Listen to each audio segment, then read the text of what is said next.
Bénissons le nom du Seigneur qui nous donne cette occasion de nous retrouver autour de sa parole, cette parole inspirée qui nous fait du bien. Et bienvenue à chacun de vous à cette émission à l'écoute du Seigneur.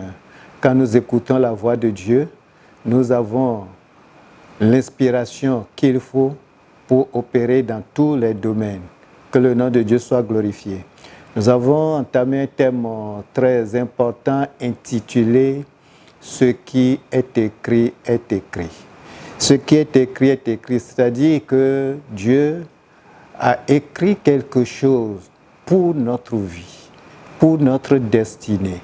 Et c'est d'ailleurs sur cette définition que nous allons travailler aujourd'hui. Qu'est-ce que c'est que la destinée divine pour une personne ou pour un individu? Qu'est-ce que c'est que la destinée divine pour un individu? Que Dieu nous bénisse. Alors voyons ce que c'est que la destinée divine pour une personne. Dans un contexte biblique, nous dirons que la notion de destinée est souvent associée au plan divin. Il y a un plan global, un plan universel. Dieu a créé ce monde selon un plan, selon une vision. Et les individus qu'il a créés, les hommes qu'il a créés pour qu'ils habitent cette terre, ont chacun une destinée. Donc c'est la volonté de Dieu pour la vie d'une personne. Et la destinée peut être comprise comme étant le dessein spécifique que Dieu a pour chaque individu, souvent lié à son rôle dans le plan global de Dieu pour l'humanité. Cette perspective suppose que chaque personne a une mission à accomplir sur la terre. J'ai une mission. Tu as une mission. Chacun de nous a une mission qu'il doit accomplir sur cette terre. Mais il faut remarquer que la mission que chacun de nous a pour accomplir pour le Seigneur doit rencontrer forcément des difficultés, des oppositions. Parce que depuis le jardin d'Éden, quand Satan, le symbole du serpent, est rentré dans ce couple et a conduit Adam et Ève dans le péché, alors ça a bouleversé tous les plans. Donc désormais, il y a opposition.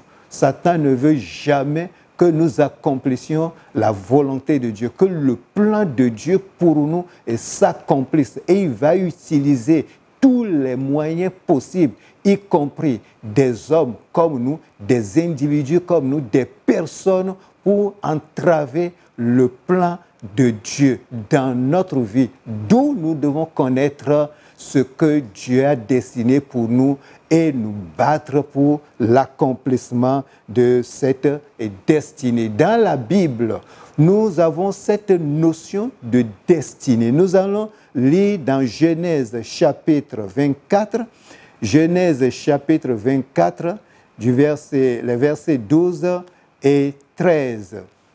Versets 12 et 13, nous allons lire jusqu'au verset 14. Il est dit, « Et il dit, Éternel Dieu de mon Seigneur Abraham, fais-moi, je te prie, rencontrer aujourd'hui ce que je désire et use de bonté envers mon Seigneur Abraham. Voici, je me tiens près de la source d'eau et les filles des gens de la ville vont sortir pour puiser de l'eau. Que la jeune fille à laquelle je dirai, penche ta cruche, je te prie, pour que je boive, et qui répondra, bois, et je donnerai aussi à boire à tes chameaux, soit celle que tu as destinée à ton serviteur Isaac. Et par là, je connaîtrai que tu uses de bonté envers mon Seigneur. » Il s'agit dans ce passage du serviteur d'Abraham qui a reçu la mission d'aller au pays d'Abraham pour chercher une fille à Isaac qui deviendra son épouse, qui deviendra sa femme. Puisque Isaac a un plan divin qui doit s'accomplir, il ne doit pas prendre n'importe quelle femme. Ce n'est pas ce qu'il veut qu'il va faire. Il faut qu'il reste dans le plan de Dieu. Et Dieu, dans son plan déjà, en choisissant Isaac, il a aussi prévu une femme qui correspond très bien à ce plan pour l'accomplissement de sa volonté.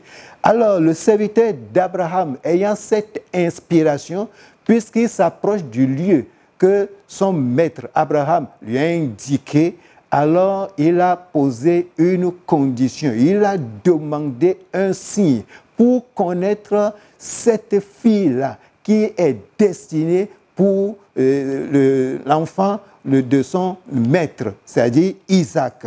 Et c'est pour cela qu'il fait cette prière à Dieu en disant que la jeune fille à qui je vais dire « donne-moi à boire », que cette fille dise « bois et je donnerai aussi à boire à tes chameaux ». Donc, par ce signe, il va reconnaître que c'est telle fille qui a été choisie par Dieu. Donc, même dans le mariage, il y a une destinée pour chaque personne. Adam, quand Dieu veut lui donner une femme, c'est Ève que Dieu a enlevée de sa côte et a créé une femme pour Adam. Donc chaque homme a une femme et chaque femme a un homme selon le plan divin.